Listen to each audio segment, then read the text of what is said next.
Hi there, I'm your host and current animation student at Sheridan College, Terry Ibel, and welcome to the podcast. Today we are talking about the do's and don'ts of pitching with someone who's likely had a big influence on your childhood, and that is Fred Seibert. Fred is one of the richest backgrounds in the animation industry. He started out at MTV in the 80s and then went on to become the president of Hanna-Barbera.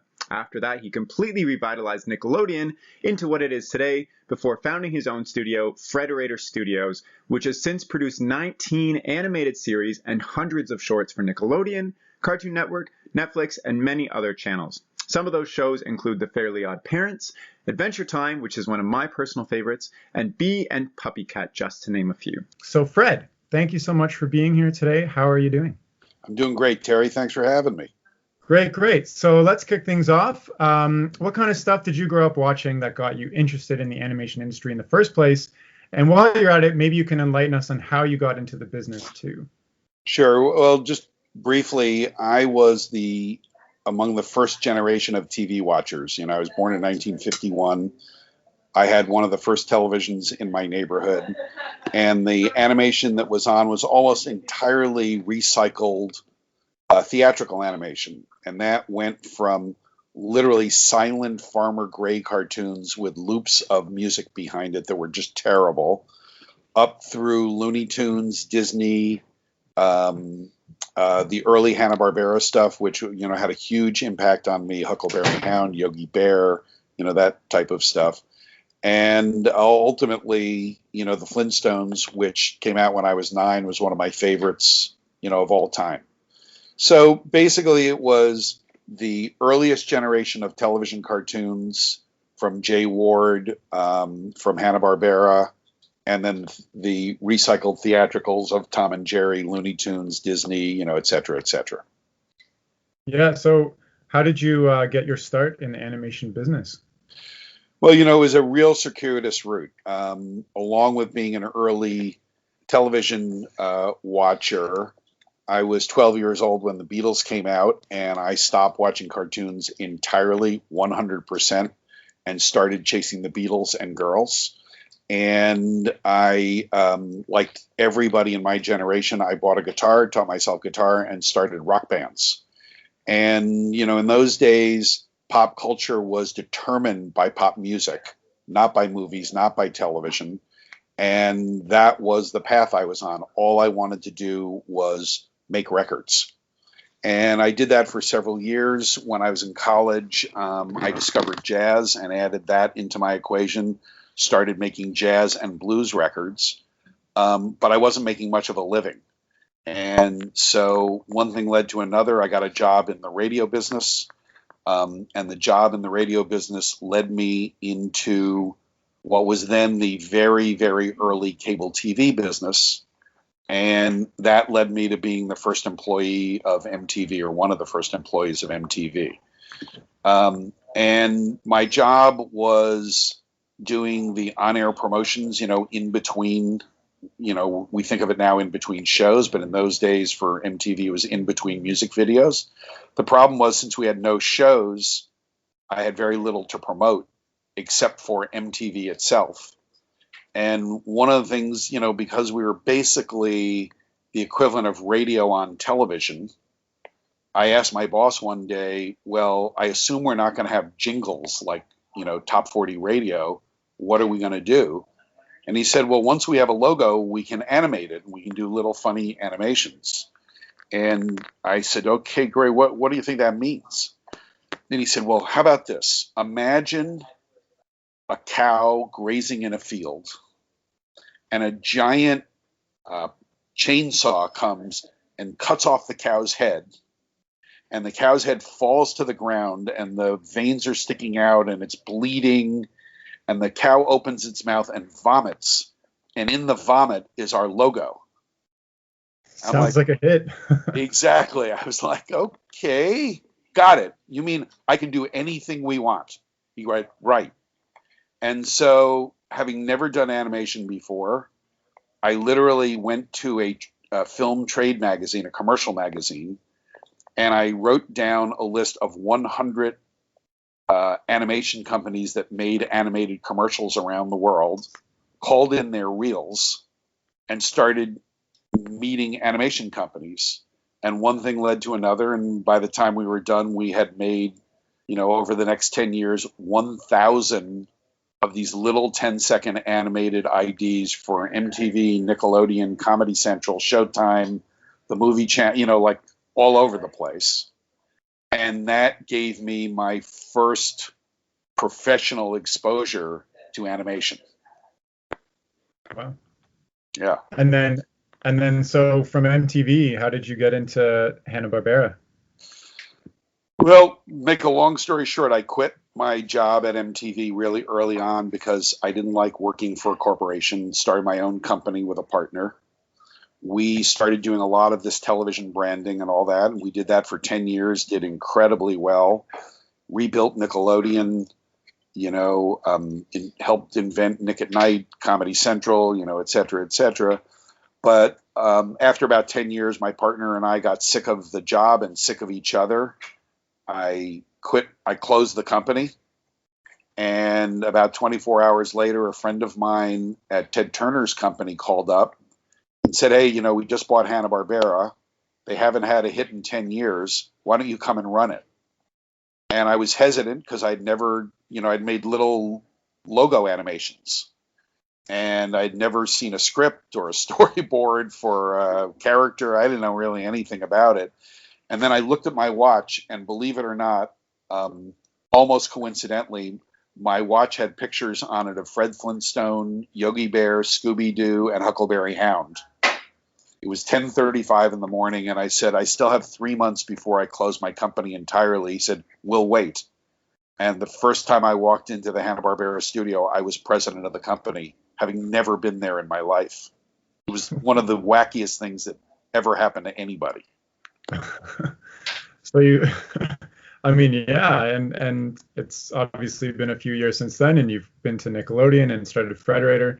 And I'm wondering, maybe we can talk a little bit more about pitching, because I know you've seen over the years hundreds and hundreds of pitches. So maybe you can explain, I know you do things a little bit different at Frederator than other studios. Maybe you can explain how that process goes. Sure. So, the basic form at Frederator is the short cartoon. It's not everything that we do, but more or less, starting when I was at Hanna-Barbera, I was trying to, and actually even before that, when I was with Nickelodeon, trying to figure out how were the best cartoons in history made. And as I started doing my research, it turned out that at least what I thought were the best cartoons in history all started with a short film, usually a theatrical short film, whether it was by Disney or Warner Brothers or MGM or whoever it was. And I thought that made a lot of sense. It sort of, looped into my music background where, the great albums often started as singles back in the day. The Beatles were contracted to make 2 sides of a single, and it was based on that single that they got the gig to make their first album, So I like that idea of those short films.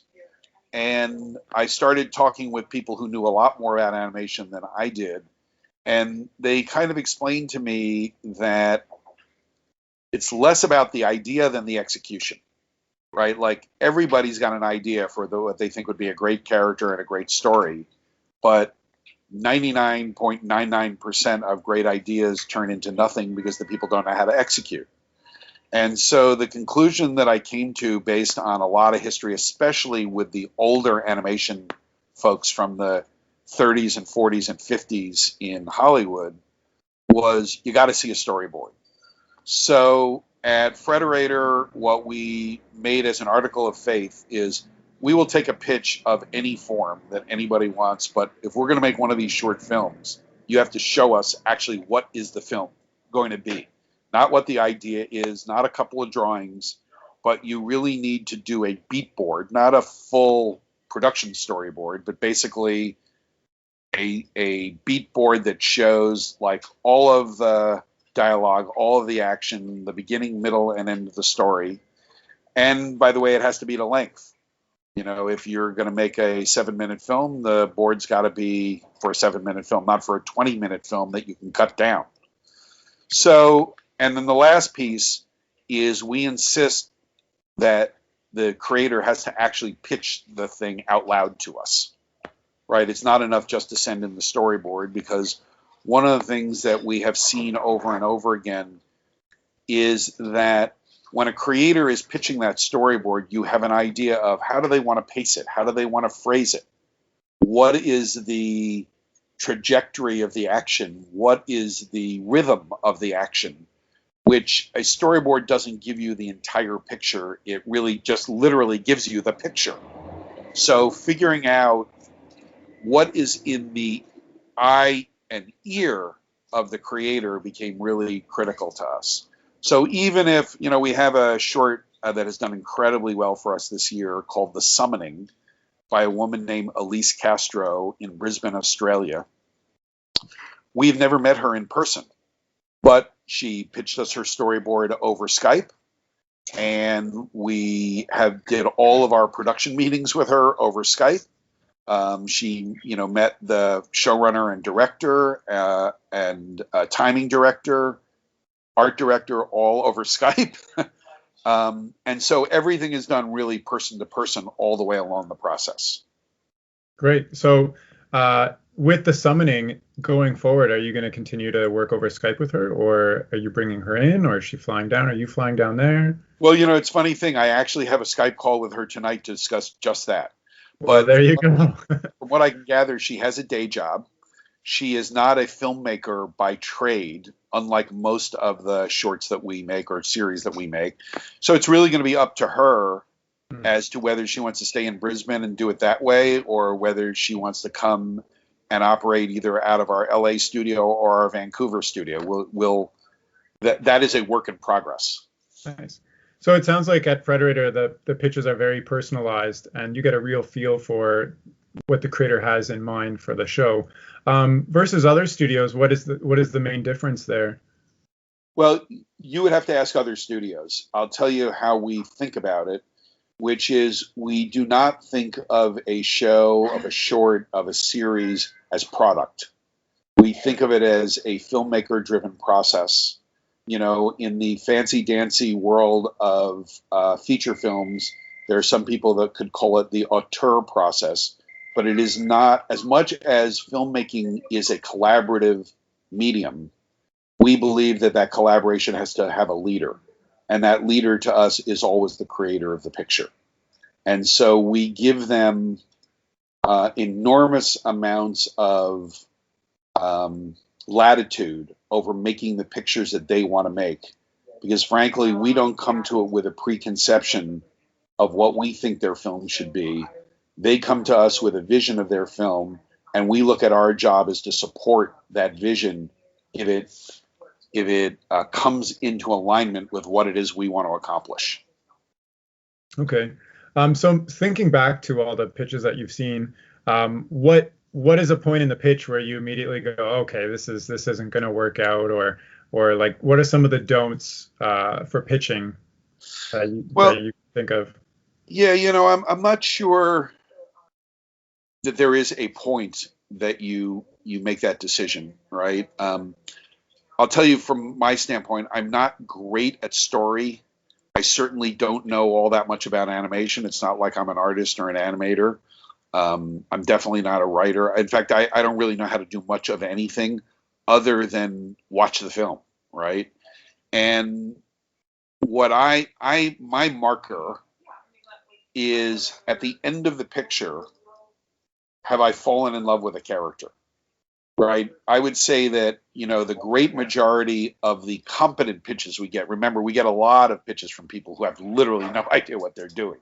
But if you take all those people out of the mix and you look at all of the people who are very capable at various tasks along the way of making an animated film, that 99% of what we reject is because the characters just aren't there. You're not in love, or as Eric Homan, my development colleague, says, it's not characters you want to hang around with, right? And, to me, by the way, whether it is animated video or dramatic television, like I personally watch a lot of crime television, right? It's all about whether there are characters that you want to spend your time with.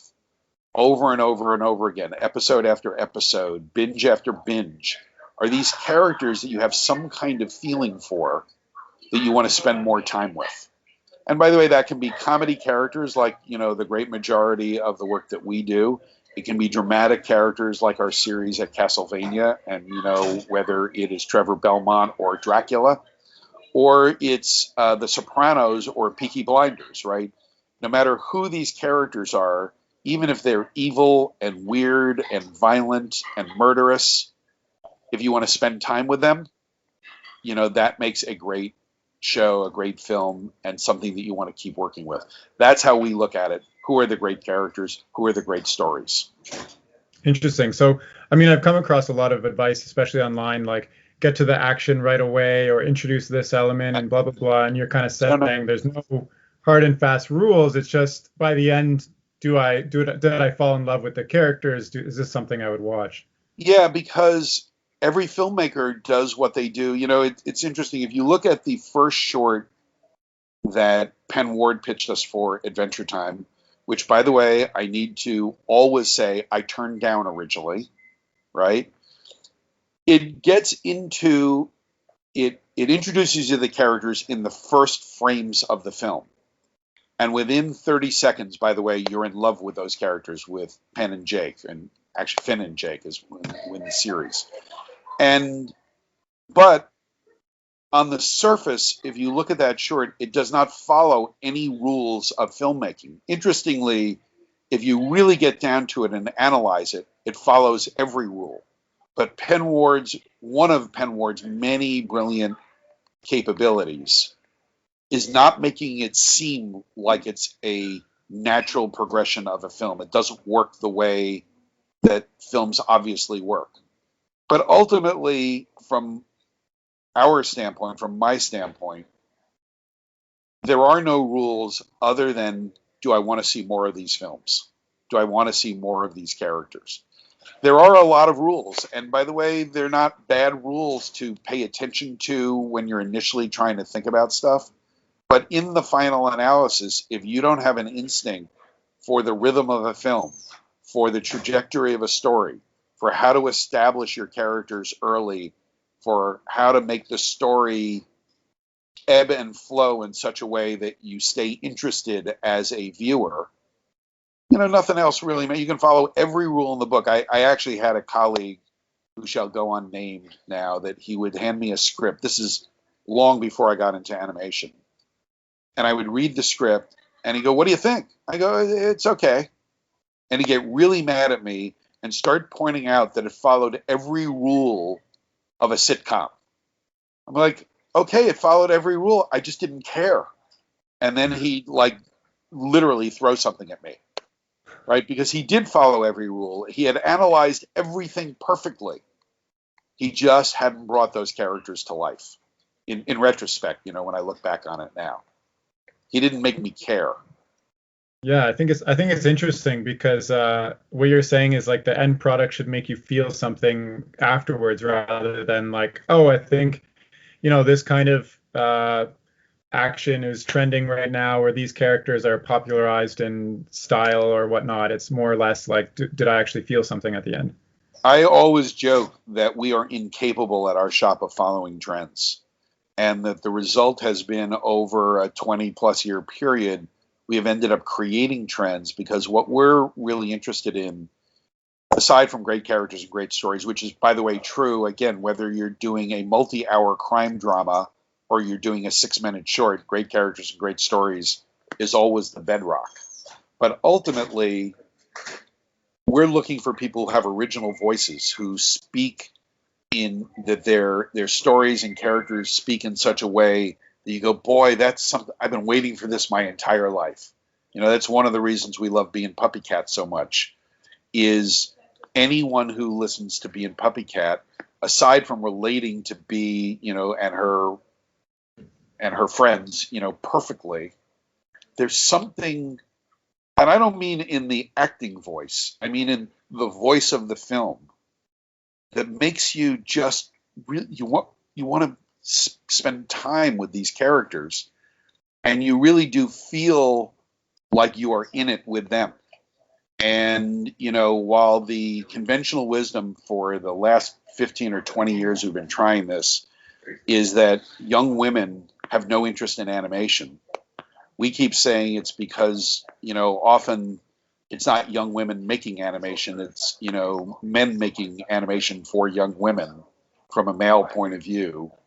And by the way, most of the television networks and movie companies work off of the premise, oh, you don't want a female hero. There's all this BS that comes out of people. And Natasha Allegri, who's the creator of Being PuppyCat, didn't know any of those rules. She just wrote down the film that she wanted to make. And we fell for it immediately. When we put out the first short, the audience fell for it immediately. It's because it was fresh, it was new, and it was wonderful characters and wonderful stories. Right. So I know you talked a little bit about this before this podcast episode with me, but why shouldn't animation students pitch specifically? As an animation student, and obviously a lot of the listeners are going to be animation students, but you said that you don't think animation students should pitch shows. Well,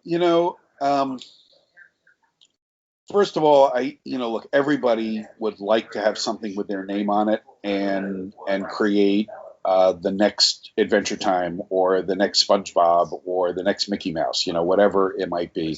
I so understand that. I was the same way when I was young. I wanted to be the next Beatles.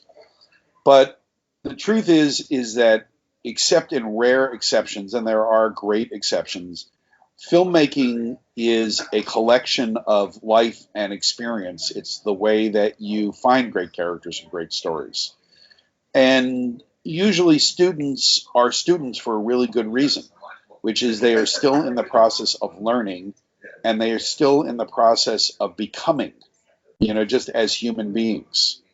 And additionally, animation has one other complication to it, which is it is a very craft-based art form. In addition to the characters and stories, there is craft that is involved. And as you know, as an animation student yourself, there are the thousands and thousands and thousands of hours of drawing that you need to do to get that craft to the place that you need it to be. And if your craft was already there, you probably wouldn't be an animation student.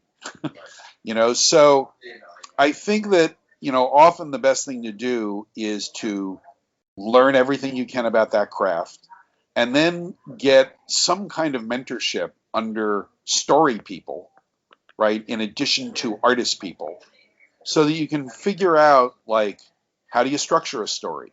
How do you best tell a story? How do you figure out a way to come up with 100 stories before you find the one that really resonates with you?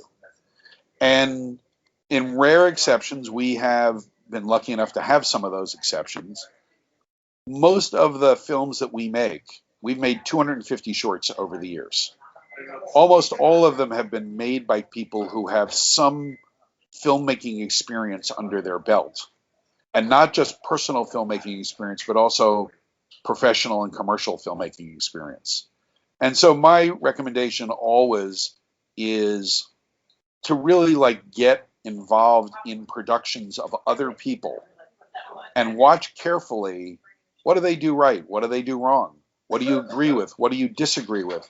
So you can start to form your own perspective before you go out selling shows. Because I got to tell you, having tried to sell shows multiple times over the years, even now, there is nothing more distressing and demotivating than a rejection. And I'd rather that someone is rejected after they have their feet solid under themselves, rather than they're still trying to figure out their balance. Makes sense. Is that what I said, by the way, before? Along the lines of it, yeah.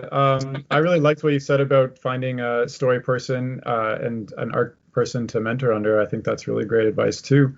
And maybe if you can think of some offhand, what are some of the biggest myths that come along with pitching in the story and all that stuff that maybe need to be dispelled? I mean, you're somebody who's got a lot of firsthand experience from the other side of things, right? So.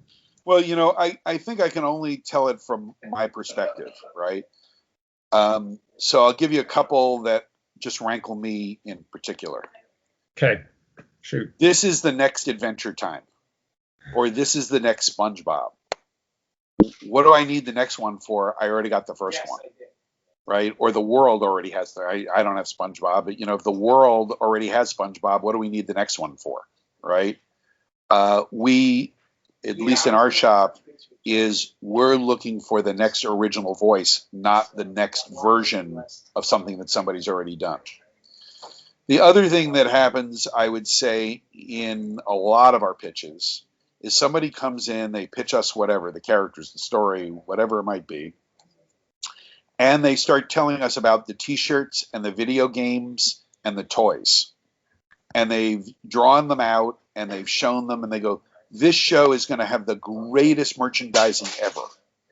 And my point of view is that making a show itself that's great is next to impossible. So every minute of your time that you're spending working on things that aren't the show itself, to me, means that you're distracted from making the show as great as it can be. And by the way, whether something sells a lot of merchandise or doesn't is not relevant to the value of the film. And again, I'll give you a great example. We made the first short for the Fairly Odd Parents in 1998. It went on the air as a series in 2001. It went out of production in 2018. It has never sold any merchandise. It's one of the most successful animated shows in Nickelodeon history, but it was not a successful merchandising play. Another example, the very first series I got deeply involved in was Dexter's Laboratory. It also never sold any merchandising. The art director on that film and the director became the creator and producer of another series called The Powerpuff Girls. The Powerpuff Girls didn't do as well in the ratings, but did unbelievably in the merchandise. Dexter's never sold any merchandise. Every part of the business has its own little quirks, and merchandising is no different. Interestingly, Adventure Time did really well in merchandising, even though the conventional wisdom is that comedy series don't do well in toys and merch. But most of the toys and merch didn't sell to kids. Most of it sold to people like you. Yep. Right? So, you just can't say that a great show will always do well in merchandising, or a show that did well in merchandising is a great show. They don't fit together. So those are two of my bugaboos. Like, don't be the next thing, and just don't tell me about all the stuff. Just tell me about your film. Right, and I was going to ask you what the animation world needs more of, or who it needs more of, but it kind of sounds like you already answered that with the unique voices answer. So, well, there's another thing though, is the animation business can't all be chiefs. It needs lots of Indians too. And there are people who will never be happier than to animate all day long. There's other people who couldn't be happier than to design characters all day long, or to write stories all day long, or to color in characters and come up with color palettes all day long. We are a collaborative medium, and not everybody can run the ship. But the business needs all kinds. It doesn't just need creators. We in our shop happen to focus on creators, and we believe in creators. But those creators are nothing without the crew that they have. It's kind of like a symphony orchestra. It's great that we have Beethoven and Bach, but you need people to play that stuff too. Makes sense. So how does somebody get into, or what advice do you have for somebody to get into the mindset of pitching after kind of everything you've said? Like, what research or exploration should they do? Is it, I mean, you said like look for your kind of unique voice. So is there a lot of figuring out your own style and stuff first, or? Well, on the creative side, there are two different parts of the process. There's the creation, and then there's the selling. And honestly, they don't resemble each other, right? So on the creation side, you just got to keep working until you got something you really believe in. I always say to people, come up with 100 shows before you pitch one of them. and you got to write them out, and you have to come up with episodes and really write films. You know, if you're a screenplay writer, you got to write 100 screenplays before you're ready to go out into the world with one. That is something that especially someone who is of student age is not interested in hearing, because they want to go out now. You're young, and that's exciting, and you want to be in the game, right? But the truth is that, what's Malcolm Gladwell's thing? Have you got to do 10,000 hours? That's true about any side of anything that any of us do. So that's the first thing. On the creation side, you got to get it to the place where you're ready. On the selling side is understanding that a bunch of things are going on. First of all, the likelihood that the first thing that you sell is going to work or get sold is probably a pipe dream for most of it. Certainly didn't happen to me. I was pitching things for 10 years before I ever got a yes, right? And so persistence is really part of the sales process. The other thing that someone explained to me when I was starting out, in essence, when you're going and pitching, you're asking the person that you're pitching for a check. And that check can be, if it's for a series, can be $5 or $10 million. And, the chances are the person that you're pitching does not have $5 or $10 million. They're getting that money from their boss, or their boss's boss, or their boss's boss's boss, or their boss's boss's boss's boss's boss. And they have to explain to the person who gives them the check that they're giving to you why they did it. And interestingly, believe it or not, it isn't just because they love the show. It's because they have a feeling about that creator that they believe that they can handle a check of $5 million or $10 million.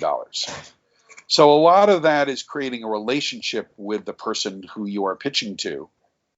And it might not be the first show you pitch. It might not be the third show you pitch. It might be the 5th or 10th show you pitch. And creating a relationship with the people who are buying is often as important as creating the show. And so there is the 10,000 hours of figuring out how to make wonderful shows. And then there are X thousand hours of creating relationships with the people who are buying. And, the chances are somebody you go to school with might end up becoming a buyer. So you should look at the person to the left of you, to the right of you, in front of you, behind you, and figure out who are the people you're in school with that you are going to create long-term relationships with. It's not a mistake. The guy who designed the MTV logo for me, I've known since I was 4 years old. And, I got the assignment to make that logo when I was 28 years old. And he was the first guy I thought of to go to. And here we are. I'm 67 years old. He's 68 years old. And we are still doing things together. My partner, my creative partner at MTV, who eventually became my partner in my branding and ad agency business, he and I have known each other since we worked together at college radio. And we worked on 1 million projects together before we ever did anything professional. And here we are. Yesterday, my team and I had a brainstorming meeting with him, almost 50 years after I met him. So, the chances are that the relationships that you are starting to form now, some of them could turn into long-term collaborative relationships, both on the creative side and, interestingly, on the selling and buying side. And nurture those relationships like they are gold, because the chances are they could turn into that for you. I've heard that a lot, actually, in the program I'm in. Just a quick question about the pitching and pitching 5 or 10 times. Do you find that you see some of the same people come back and pitch to Frederator over the years, and do they get better? And have you accepted some of the later pitches from them, or? Yeah, well, look, there are two different kinds. There's one guy who pitched me the same show for 10 years, and it wasn't that good the first time, and it was no better the last time, right? There are people who pitch you over and over again, and honestly, the majority of them, the first thing they pitch might be the best, and they slowly go downhill from there, right? Then there's the case of Butch Hartman. So Butch Hartman worked for me at Hanna-Barbera in what we called the model department. He was creating, he was designing characters and doing storyboards. And when we announced our first shorts project, which was called What a Cartoon, he was one of the first guys in the door.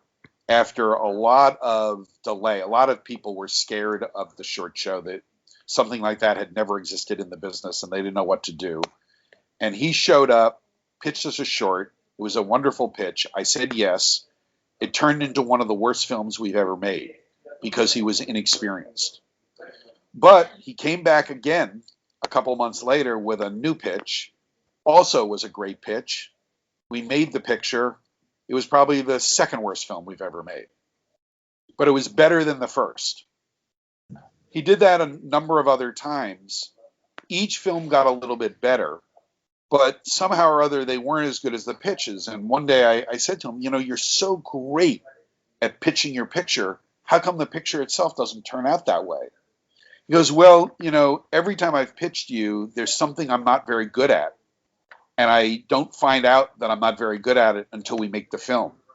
So at that point, I just figure out how am I going to get better at that thing that I'm not good at. And I will tell you, he's the rare exception that every time out, he got better and better and better until he came to us with The Fairly Odd Parents, which was not just a winner, but was, again, one of the top-rated shows in the history of Nickelodeon. But often people don't get better because they don't realistically look at what went wrong the first time and try to improve on that thing they maybe weren't so good at. He is one of the hardest, there was a famous soul singer named James Brown who was known as the hardest working man in show business. Butch Hartman is a close second. Maybe he's even harder working. Interesting. All right.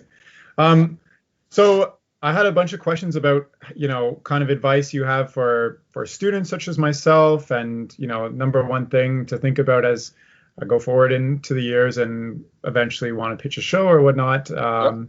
Just well, so here's the thing. You live in a world that I did not come up in. You live in a world where there are audiences of billions of people who, with an email address, you can reach.